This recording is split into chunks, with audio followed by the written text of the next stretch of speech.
नाज़रीन अस्सलाम वालेकुम।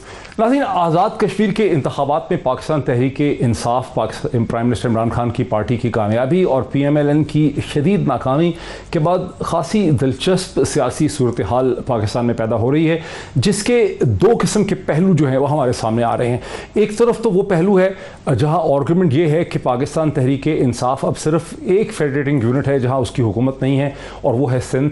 और पाकिस्तान तहरीक इंसाफ अगले इलेक्शन से पहले सिंध में पेनिट्रेट करके इलेक्टोरली अपने आप को मजबूत करने की कोशिश करेगी और यूँ सिंध को फतह करने की कोशिश भी जो है वो की जा सकती है। ये वो चीज़ है जो प्राइम मिनिस्टर इमरान खान की जो मीटिंग्स हुई हैं गुज़िश्ता 10 दिन में, 2 दफ़ा जो मीटिंग हुई हलीम आदिल शेख और PPP और PTI सिंध के लीडरान से, उससे ये तासुर जो है वो इमर्ज कर रहा है। दूसरी तरफ बहुत से तज्ज़ियाकार ये भी समझते हैं कि अब एक ऐसी सूरत हाल डेवलप हो गई है, चूँकि PPP दूसरी जमात के तौर पर नुमादार हुई है आज़ाद कश्मीर में, और पाकिस्तान पीपल्स पार्टी और तहरीक इंसाफ के दरमियान पार्लियामेंट के अंदर एक बेहतर कोऑपरेशन हो सकती है, कानून साजी हो सकती है, साउथ पंजाब का सूबा बन सकता है, और यूं PMLN जो है पॉलिटिकल प्ले से बाहर हो जाती। ये वो दो सूरत हाल हैं जिसके हवाले से हम आज के प्रोग्राम में डिस्कशन करेंगे। सबसे पहले मैं बात करना चाहूँगा प्लानिंग मिनिस्टर जनाब असद उमर साहब से, जो इस वक्त फ़ोन लाइन पर मुझे ज्वाइन कर रहे हैं, फिर बाकी गेस्ट की तरफ चलेंगे। असद उमर साहब, अस्सलाम वालेकुम। वालेकुम अस्सलाम। असद उमर साहब, इन दोनों सिनारियों में से कौन सा सिनारियो है जिसे हम एक हकीकत पसंदाना सिनारियो समझें? देखिए, दोनों चीजें हो सकती हैं। अच्छा। पार्लियामान के अंदर कानून साजी के लिए हम हमेशा से कहते रहे हैं, और सिर्फ कहते नहीं रहे, हमने करके भी दिखाया है। हम तमाम पार्टी के साथ काम करने को तैयार हैं अगर वो कानून साजी जो हो रही है वो कौम की बेहतरी के लिए और अवाम की बेहतरी के लिए। पहले भी किया है, हम आगे भी कर सकते हैं। तो ये बिल्कुल ऐन मुमकिन है कि आइंदा कानून साजी के अंदर पीपल्स पार्टी और PTI जो है वो साथ बैठ के गुफ्तगू करके कोई कॉमन पोजीशन निकाले और उसके ऊपर हल निकल जाए। दूसरी बात आप करें कि PTI की तहरीक इंसाफ का आगे लाएअमल क्या है और हम किस तरीके से तज्जिया कर रहे हैं, तो अल्लाह ताला को तकब्बुर बिल्कुल पसंद नहीं है। तो मैं ये तकब्बुराना उस लहजे में नहीं कह रहा हूँ, मैं सिर्फ एक तज्जिया आपके सामने पेश कर रहा हूँ, हकीकत पेश कर रहा हूँ कि अभी तक क्या हो चुका है और हमारे ख्याल में आगे क्या हो सकता है। 2018 वफाक पंजाब खैबर पख्तूनख्वा, 2020 गिलगित बल्तिस्तान, 2021 हमारा आज़ाद कश्मीर, और 2018 में मखलूत हुकूमत बलूचिस्तान भी साथ बनी, 2023 इंशाअल्लाह ताला सिंध। और ये कोई फतह करने की बात नहीं है, हम भी सिंध से हैं, हम अपने आप को क्यों फतह करेंगे। सिंध के अवाम भी पाकिस्तान के अवाम की तरह तब्दीली की तरफ नजर लगा के बैठे हुए, वो भी चाहते हैं कि गवर्नेंस बेहतर हो, उनके मसाइल हल हो, और वो इमरान खान की तरफ देख रहे हैं। नहीं, लेकिन असद तुमसे एक सवाल फिर आगे चलूंगा। अगर एक तरफ आप पार्लियामेंट में पाकिस्तान पीपल्स पार्टी के साथ कोऑपरेट करेंगे कानून साजी के लिए, साउथ पंजाब के सूबे के लिए, तो उसी वक्त में एट द सेम टाइम आप पीपल्स पार्टी को सिंध की सियासत में कैसे कन्फ्रंट करेंगे? दोनों चीजें कैसे कर सकेंगे? ये जिस वक्त PDM की तहरीक अपने उरूज पर चल रही थी ना, जब ये सड़कों के ऊपर आए हुए थे और लोगों ने सिलवानी शुरू कर दी थी, इनको पता नहीं किसने बताया था या खुद ही खुशफहमी हो गई थी कि पता नहीं, कभी बोलते थे दिसंबर में गई हुकूमत, जनवरी में गई, फरवरी में गई, मार्च में गई। उस पीक तसादुम के दरमियान भी हमने कानून साजी के लिए इनके साथ बैठे हैं। इसके अंदर बिल्कुल दो मुतजाद बातें नहीं है। सियासी तौर पर मेरा ये हक बनता है और हर पार्टी का हक बनता है कि अपना पैगाम अवाम के पास लाएं, जड़ें मजबूत करें, वहां पर इलेक्शन जीतने की कोशिश करें। फिर जो भी इलेक्ट होकर आ जाए पार्लियामेंट के अंदर, वो कौम की बेहतरी के लिए कानून साजी में वो यकजा उनको काम करने की कोशिश बिल्कुल करनी चाहिए। बहुत शुक्रिया पाकिस्तान के फेडरल प्लानिंग मिनिस्टर जनाब असद उमर साहब। पाकिस्तान तहरीक इंसाफ का सिंध के हवाले से आज़ाद कश्मीर के इलेक्शन में कामयाबी के बाद एक मौक़िफ़ दे रहे थे, जो इस वक्त अखबारी इतलात चल रही हैं, खबरें बन रही हैं, हेडलाइंस बन रही हैं, उसके हवाले से बात हो रही थी। बहुत शुक्रिया असद उमर साहब का। हम आगे चलते हैं। नाज़रीन, मुझे इस वक्त ज्वाइन कर सकेंगे पाकिस्तान तहरीक इंसाफ के सिंध असम्बली से मेंबर असम्बली जनाब खुर्रम शेर जमान साहब, जो प्रेसिडेंट हैं PTI कराची के, शमीला फारूकी साहिबा पाकिस्तान पीपल्स पार्टी की सीनियर रहनुमा है, मेंबर हैं सिंध असम्बली, फॉर्मर एडवाइजर रह चुकी हैं चीफ मिनिस्टर से, वो भी मेरे साथ होंगी। और मुझे लंदन से रजा हारून साहब ज्वाइन करेंगे, जो सीनियर पॉलिटिशियन है, MQM से ताल्लुक़ रहा, पाकिस्तान सरजमीन पार्टी से ताल्लुक़ रहा, मिनिस्टर रहे साइंस एंड टेक्नोलॉजी के सिंध में, और सिंध की और कराची और हैदराबाद की सियासत पर बड़ी गहरी नज़र है। A very warm welcome to all my guest once again. लेकिन इससे पहले कि मैं चल सकूं शमीला फारूकी साहबा और खुर्रम शेर जमान तमाम गेस्ट की तरफ, मैं दो टुकड़े आपको सुनाता हूं। सबसे पहले वो क्लेम है जो इंफॉर्मेशन मिनिस्टर फवाद चौधरी साहब ने 24 घंटे पहले पीपल्स पार्टी के हवाले से किया। वो पार्टी जिसको हम कहते थे कि चारों सूबों की जंजीर बेनज़ीर, वो पार्टी इतनी सुकड़ गई है कि अब कश्मीर में भी जो बाकी सूबों की तरह कश्मीर में भी उनका कोई हाल अहवाल नहीं रह गया। और इंशाल्लाह मुझे पूरी उम्मीद है कि 2023 के जो इंतखाबात हैं उनमें पीपल्स पार्टी का सिंध से भी यही हाल होगा जो कश्मीर में पीपल्स पार्टी का हुआ। अच्छा, यहीं पे बात आगे बढ़ाते हैं। शबीरा फारूकी साहबा, अस्सलाम वालेकुम, thanks for joining me on in this program. जी बहुत शुक्रिया। ये जो फवाद चौधरी साहब ने कहा कि वो पार्टी जिसे हम वफाक की जंजीर कहते थे, पीपल्स पार्टी, वो बिल्कुल सुकड़ के रह गई है और अब तहरीक इंसाफ की कोशिश है कि आपको सिंध की सियासत से भी फारिग करे, इस पे आपका क्या रद्द-ए-अमल है? देखिए डॉक्टर साहब, बात यह है कि पीपल्स पार्टी हमेशा वो जमात रही है जिसने बड़ी खरी बातें की हैं। हम वो जमात हैं जिसके बानी ने इस मुल्क को आइन दिया, जिसके बानी ने इस मुल्क को एटमी ताकत बनाया, और जो कुर्बानियाँ इस जमात और उसकी लीडरशिप ने और उसके कारकुनान ने दी हैं, वो कुर्बानी जमहूरियत की खातिर कोई और जमात क्लेम ही नहीं कर सकती है।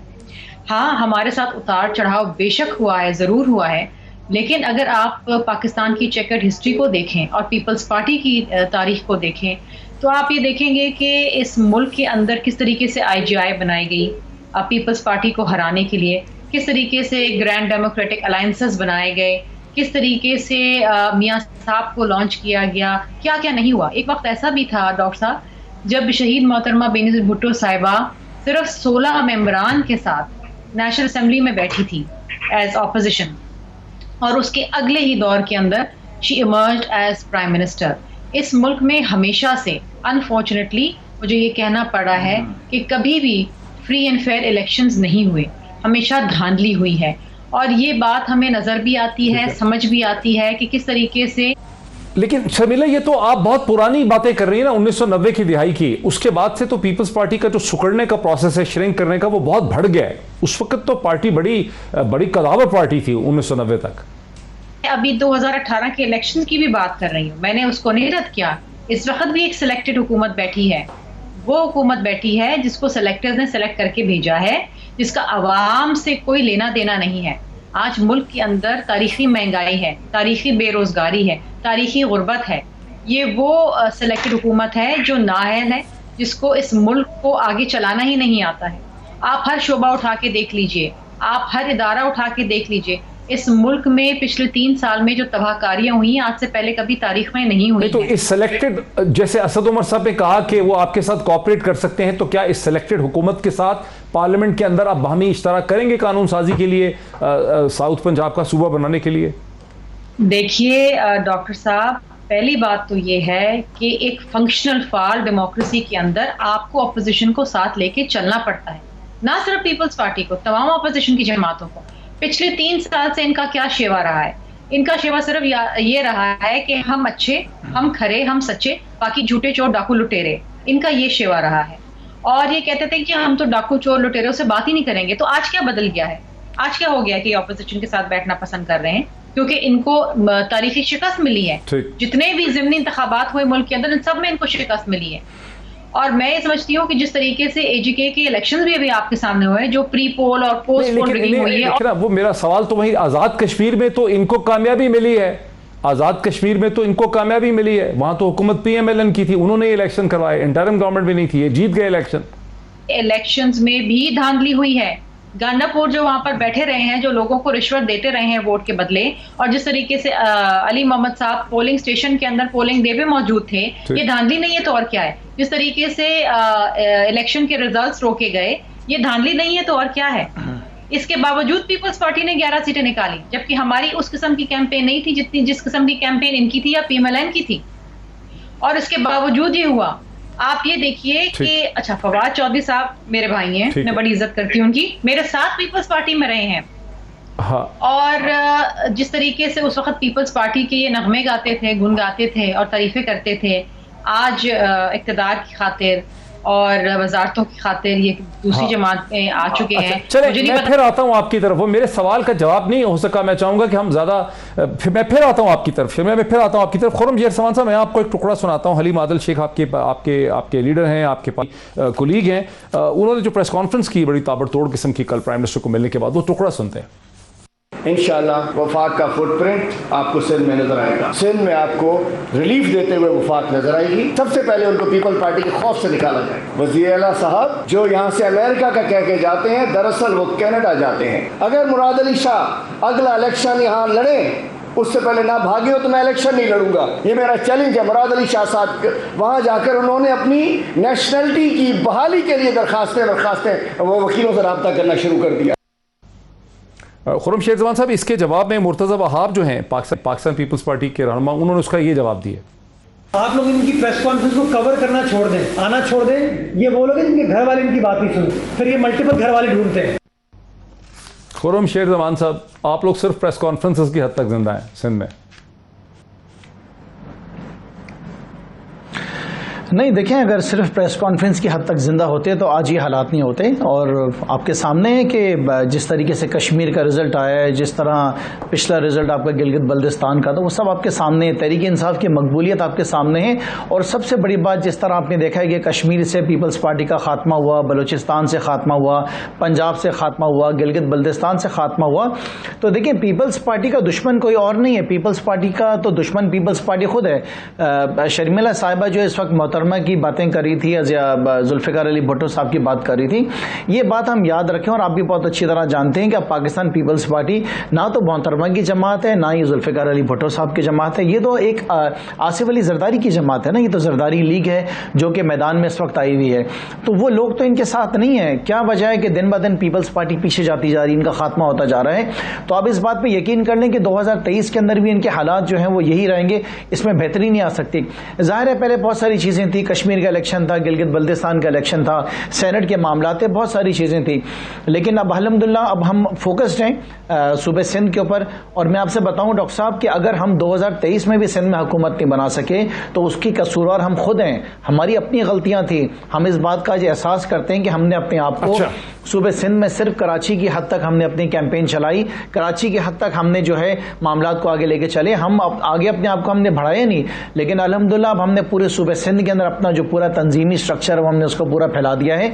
हम कमिटेड हैं कि इंशाअल्लाह ताला सूबे सिंध के अंदर हमने आने वाले जो नेक्स्ट इलेक्शन होंगे उसके अंदर हम काम करेंगे। और हमने देखें कराची के अंदर भी प्रूफ किया ना, हमने आपको दिखाया है लोग क्यों परेशान हैं। अच्छा, मैं अब लोग जो है डॉक्टर, ठीक है, 3 पोजीशंस आ गई ना, मुझे जरा इसके ऊपर लाने दीजिए रजा हारून साहब को। रजा हारून साहब, आप इस वक्त लंदन में हमें ज्वाइन कर रहे हैं, लेकिन आपका कराची की पॉलिटिक्स पे, सिंध की पॉलिटिक्स पे, MQM से आप रहे, पाक सरजमीन पार्टी में रहे, सिंध के मिनिस्टर रहे, अब आप बाहर से देख रहे हैं, सियासत से खासे आप डिसअपॉइंटेड भी हैं। आपको क्या लगता है कि अगले आने वाले 2 सालों में तहरीक इंसाफ पीपल्स पार्टी को सिंध में हेड ऑन कन्फ्रंट करेगी या पीपल्स पार्टी के साथ कोऑपरेट करेगी PMLN को सियासत से बाहर रखने के लिए? थैंक यू डॉक्टर साहब फॉर इनवाइटिंग मी। देखिए, पॉलिटिक्स है और सियासत हर जमात इसीलिए करती है कि वो इलेक्शन जीतना चाहती है और अपने मैनिफेस्टो पे अमल दरामद कराना चाहती है। पूरे पाकिस्तान में कोई भी नो गो एरिया नहीं है किसी भी साइड जमात के लिए। अच्छी बात है कि सिंध में तहरीक इंसाफ काम करना चाहती है, अपने मैसेज को लेकर प्रोपेगेशन करना चाहती है। और पीपल्स पार्टी के सामने एक नेशनल लेवल की जमात ही खड़ी हो सकती है, या वो मुस्लिम लीग नून हो। लेकिन मुस्लिम लीग नून की वो पजीराई मैं नहीं समझता सिंध में या कराची में जो तहरीक इंसाफ को मिली है।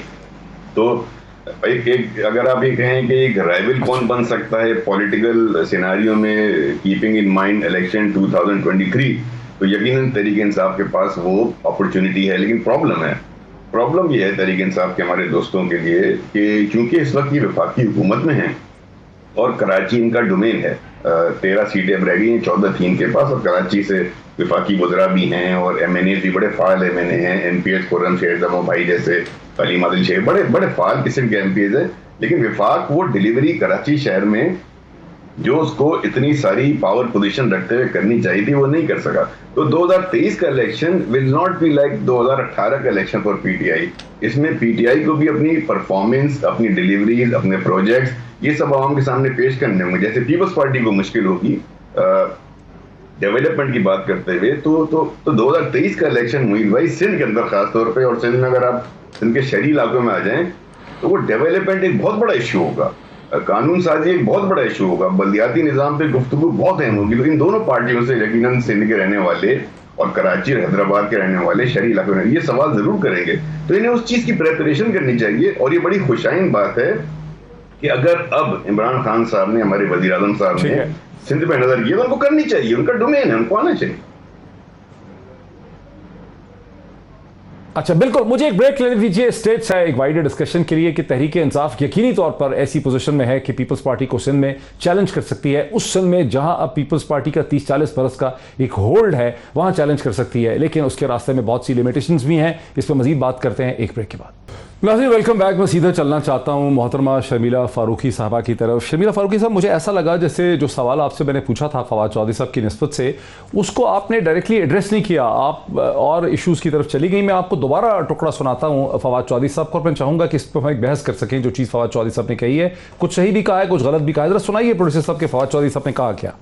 वो पार्टी जिसको हम कहते थे कि चारों सूबों की जंजीर बेनज़ीर, वो पार्टी इतनी सुकड़ गई है कि अब कश्मीर में भी, जो बाकी सूबों की तरह कश्मीर में भी उनका कोई हाल अहवाल नहीं रह गया। और इंशाल्लाह मुझे पूरी उम्मीद है कि 2023 के जो इंतखाबात हैं उनमें पीपल्स पार्टी का सिंध से भी यही हाल होगा जो कश्मीर में पीपल्स पार्टी का हुआ। शर्मिला फारूकी साहब, इसके 2-3 पहलू हैं उनकी बात के।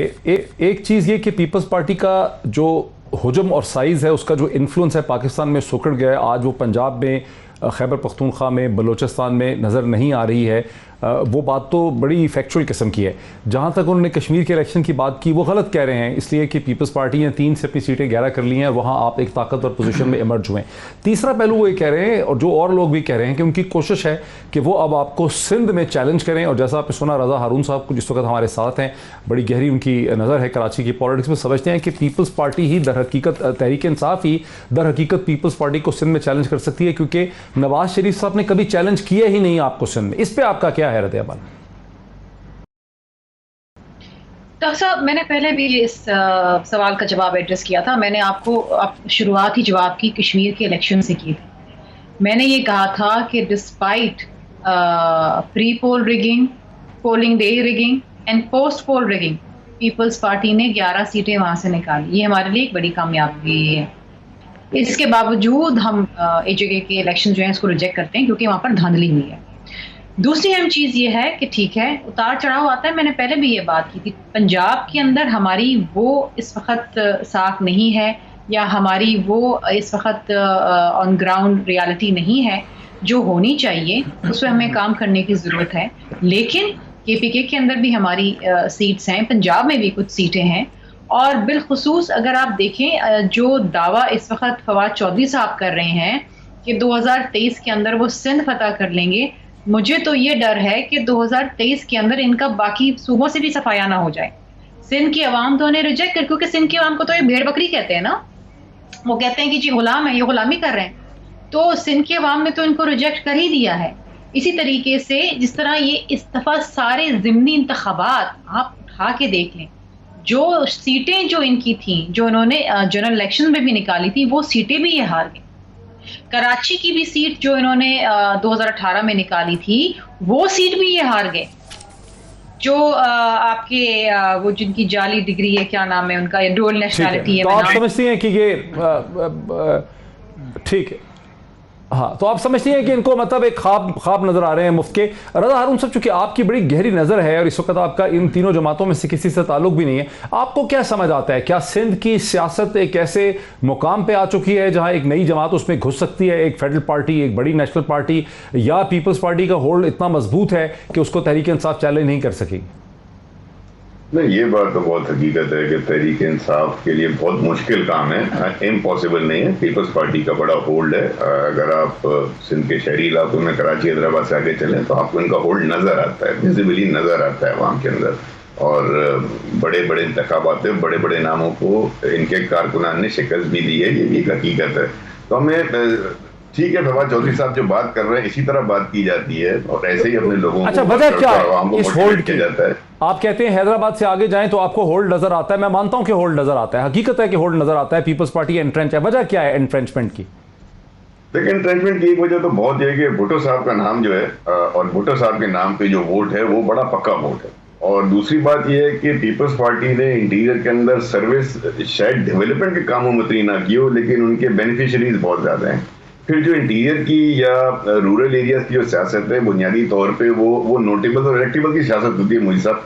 नोटेबल इलेक्टेबल ये जरूर देखते हैं कि इस सूबे के अंदर अगली हुकूमत कौन बनाने जा रहा है, तो वो नोटेबल इलेक्टेबल उस हुकूमत के साथ, उस हुकूमती पार्टी के साथ अपने आप को अलाइन करना ज्यादा बेहतर समझते हैं। इस वक्त भी अगर आप आज की सिचुएशन पूछेंगे, मुझे नहीं पता 2 साल में पीटीआई क्या करेगी, किस तरह अपनी मूवमेंट करेगी, कैसे वो अपने आप को प्रूव करेगी, कैसे कैंपेन चलाएगी, कौन से नाम है इनके पास, ये बहुत इंपॉर्टेंट है कि सिंध के अंदर शहरी इलाकों में तो खुर्रम शेरदमा भाई जैसा या हलीम आदिल शेख या इमरान इस्माइल जीत सकते हैं, लेकिन खुर्रम शेरदमा जो है वो या इनके और हमारे मिडिल क्लास के लोग इंटीरियर के अंदर इस तरह इलेक्शन नहीं जीत सकते। वो इलेक्शन की कैंपेन बिल्कुल डिफरेंट है, वो नजरियात की कैंपेन नहीं है। वो भुट्टो साहब का नाम जरूर चलता है, लेकिन वो विजन और मैनिफेस्टो की कैंपेन्स नहीं है, उसके मुकाबले नहीं होते वहां पे। मिसाल के तौर पर जतोई साहब के इलाके में या महरों के इलाके में इनको महर ही कैंडिडेट चाहिए, कोई और कैंडिडेट वहां चल नहीं सकेगा। तो ये बड़ा डायनेमिक्स डिफरेंट है मोहित भाई, लेकिन ये खुशाइन बात है। वेरी इंटरेस्टिंग पॉइंट, पार्टी के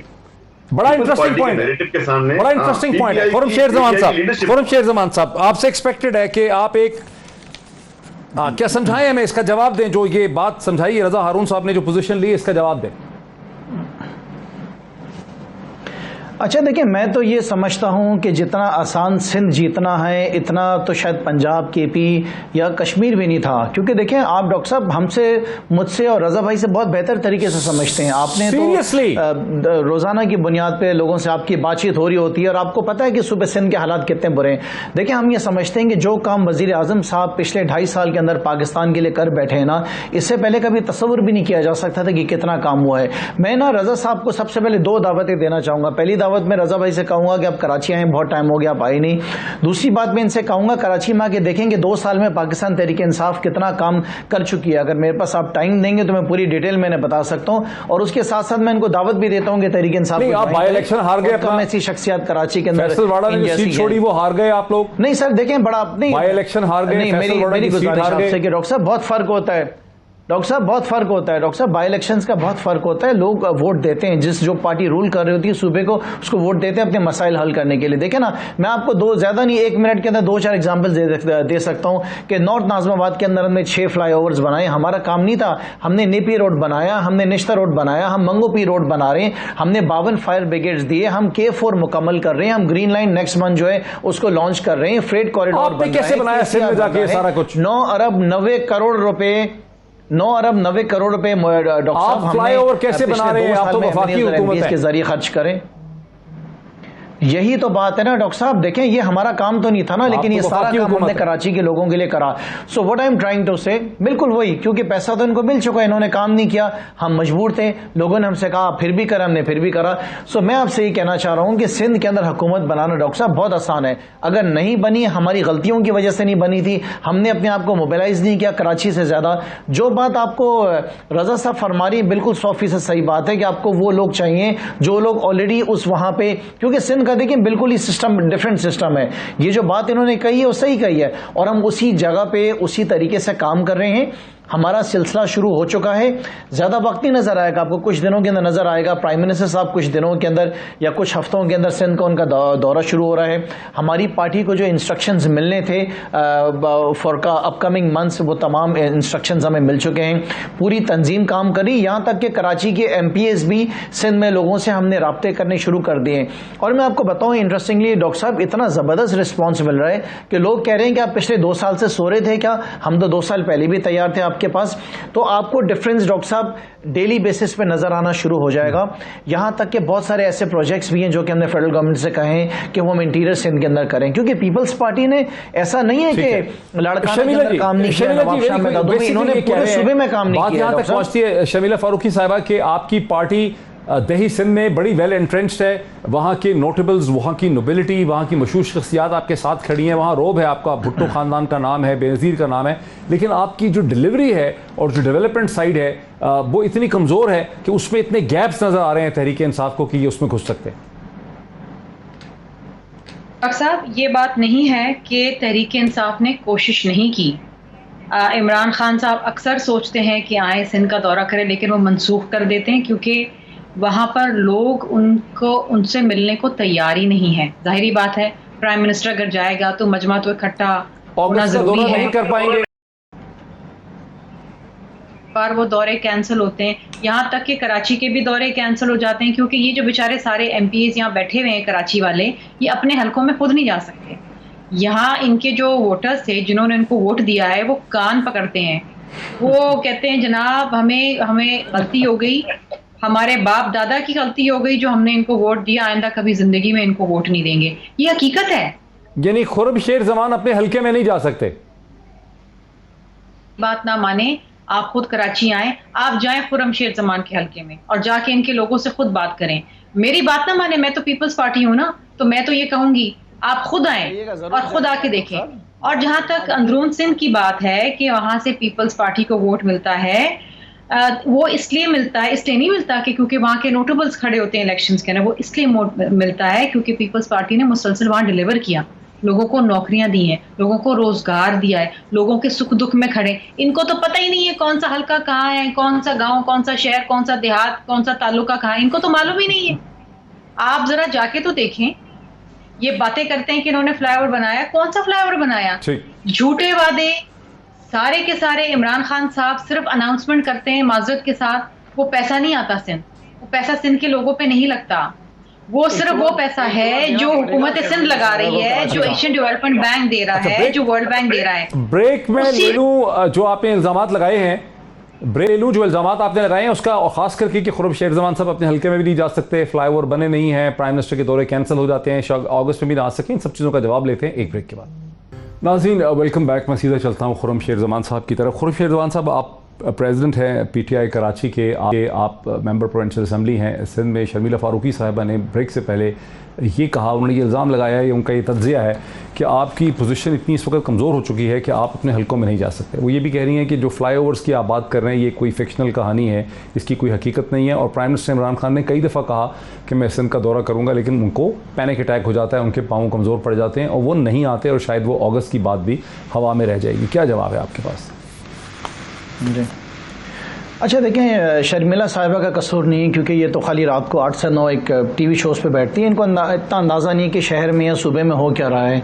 और दूसरी बात मैं आपसे कहूँ कि जब मैं आपसे कह रहा हूँ कि वज़ीर आज़म ने कराची के नॉर्थ नाज़िमाबाद के 6 फ्लाईओवर्स बनाए, तो ज़ाहिर है कि एक मेंबर प्रोविंशियल असेंबली झूठ तो नहीं बोलेगा। जब मैं आपसे कह रहा हूँ कि 9 अरब 90 करोड़ रुपये हमने पिछले 2 साल में लगाए, तो ज़ाहिर है वो हकीकत है। सो पूरा पाकिस्तान जानता है कि इन्होंने 13 साल के अंदर 25 अरब रुपये K4 पे खर्च किए, और उसके बाद इनके 8 MPs ने बोला कि वो डिज़ाइन गलत बन गया।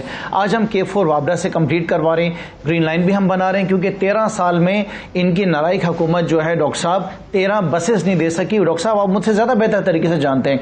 देखिए ना डॉक्टर साहब, हालात ये हैं कि सूबे भर के अंदर वाटर कमीशन ने यह कहा कि 70% लोगों को जो पानी मिलता है it is unfit for human consumption. ये मैंने नहीं कहा।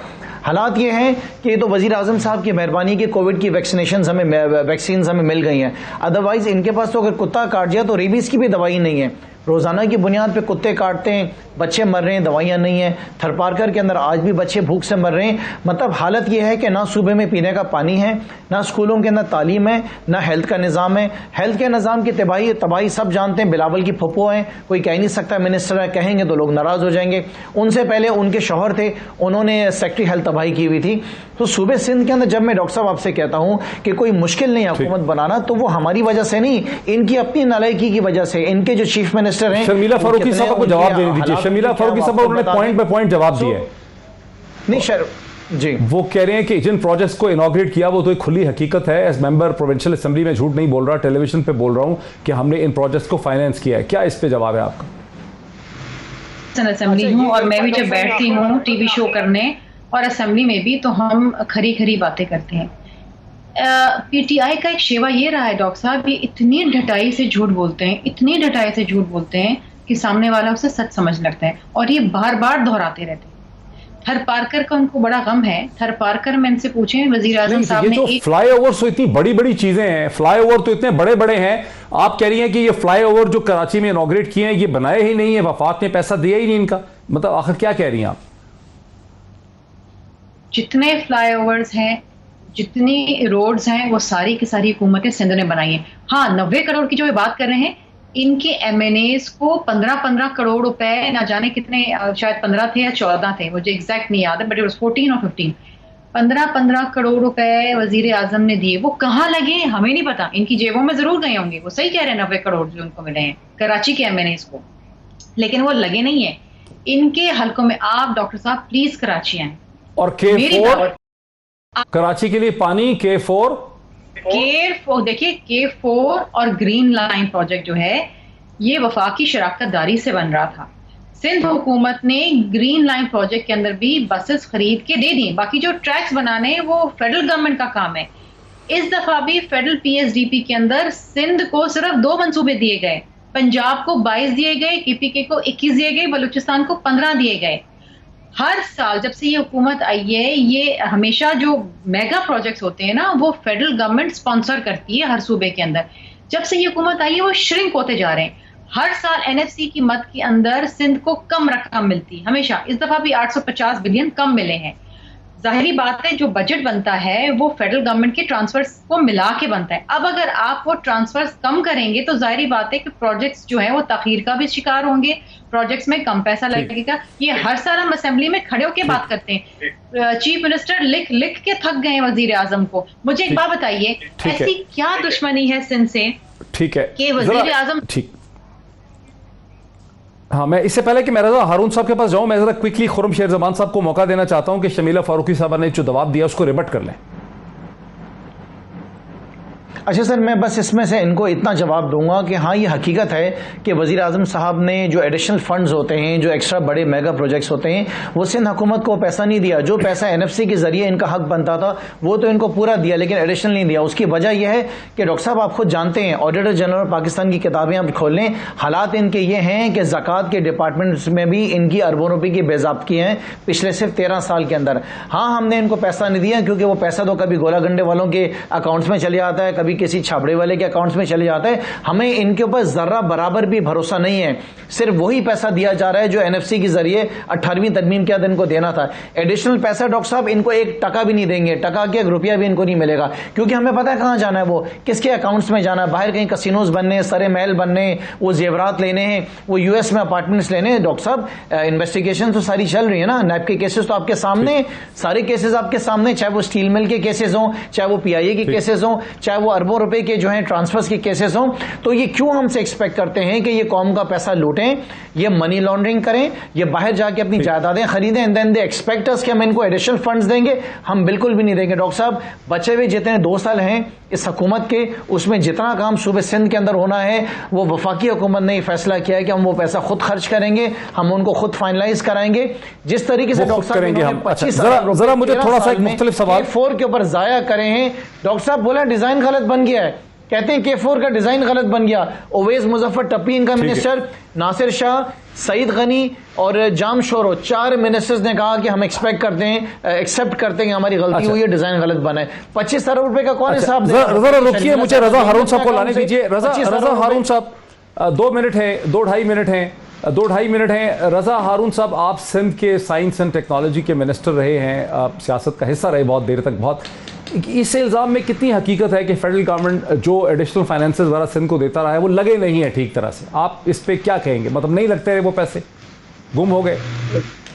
ये तो जाहिर है कि जो सिंध के अंदर जो तरक्की का हाल है, या कराची शहर को अगर आप देखें तो मुझे नहीं पता फेडरल गवर्नमेंट ने नहीं लगाया या सिंध गवर्नमेंट ने लगाया, पैसे लगे नहीं है, ग्राउंड पे लगे नहीं है। और उसकी वजह देखिए ना, कोऑर्डिनेशन, अभी जो बात कर रहे हैं खुर्रम भाई या शर्मिला, अगर वफाकी हुकूमत, मैं पीपल्स पार्टी PTI की बात नहीं कर रहा हूँ, मुझे ट्राई टू अंडरस्टैंड, अगर वफाकी हुकूमत और सिंध हुकूमत का कोऑर्डिनेशन नहीं है तो हाउ कैन यू एक्सपेक्ट कि कोई प्रोजेक्ट डिलीवर हो सकता है? क्योंकि ग्राउंड पे जिसने वर्क करना है कॉन्स्टिट्यूशनली, लीगली, वो तो सिंध गवर्नमेंट ने करना है, वो चाहे पीपल्स पार्टी की हो, PTI की हो, MKM की हो या मुस्लिम लीग की हो। और फेडरल गवर्नमेंट ने उसके साथ कोऑपरेशन करनी ही करनी है। अगर ये दोनों कोऑपरेट नहीं करेंगे तो डेवलपमेंट फंड्स, डेवलपमेंट वर्क्स नहीं होंगे। ये इंफ्रास्ट्रक्चर कंपनी डेवलपमेंट बना के नहीं हो सकता। नंबर 1 बात ये। नंबर 2 बात मैं जल्दी से आपसे कर दूं, देखें सिंध के अंदर इंतखाबात जीतने के लिए फवाद चौधरी साहब के बयान से और असद उमर भाई के ख्यालात से फर्क नहीं पड़ेगा। PTI को अपनी ऑर्गेनाइजेशन मजबूत करनी होगी। पीपल्स पार्टी बहुत मजबूत ऑर्गेनाइज जमात है, सिंध के अंदर बहुत ऑर्गेनाइज जमात है। Organisation is necessary, essential component of winning election जीतने के लिए। सिर्फ पॉपुलैरिटी से इलेक्शन आप नहीं जीत सकते, नंबर 1। नंबर 2 बात, इंपॉर्टेंट बात, कॉन्स्टिट्यूएंसी पॉलिटिक्स है। कॉन्स्टिट्यूंसी पॉलिटिक्स के लिए आपको कॉन्स्टिट्यूंसी के नोटेबल इलेक्टेबल चाहिए, इस पे मेहनत करनी होगी जिस जमात को पीपल्स पार्टी के सामने खड़ा होना है। नंबर 3, अभी एक इलेक्शन आने वाला है जो हो जाना चाहिए, बल्दियाती election. That will be a test case ना, 2023 तो बाद में आना है, क्यों एक बल्दियाती इलेक्शन नहीं हो रहा? और बल्दियाती इलेक्शन से पहले मेरे चंद सवाल आते हैं दोनों से। नंबर 1, कराची का कोई मास्टर प्लान है? हाँ, नहीं। वक्त मेरा खत्म हो गया। बहुत ही इंटेलिजेंट ये कंक्लूजन और कमेंट्री की है रजा हारून साहब ने। वक्त मेरा खत्म हो गया। आपने ये बहस देखी है, सिंध की सियासत, पाकिस्तान तहरीक इंसाफ, पीपल्स पार्टी कराची के हवाले से फैसला आपका है हमेशा की तरह। आज इतना ही, फिर आपसे कल मुलाकात। बहुत शुक्रिया।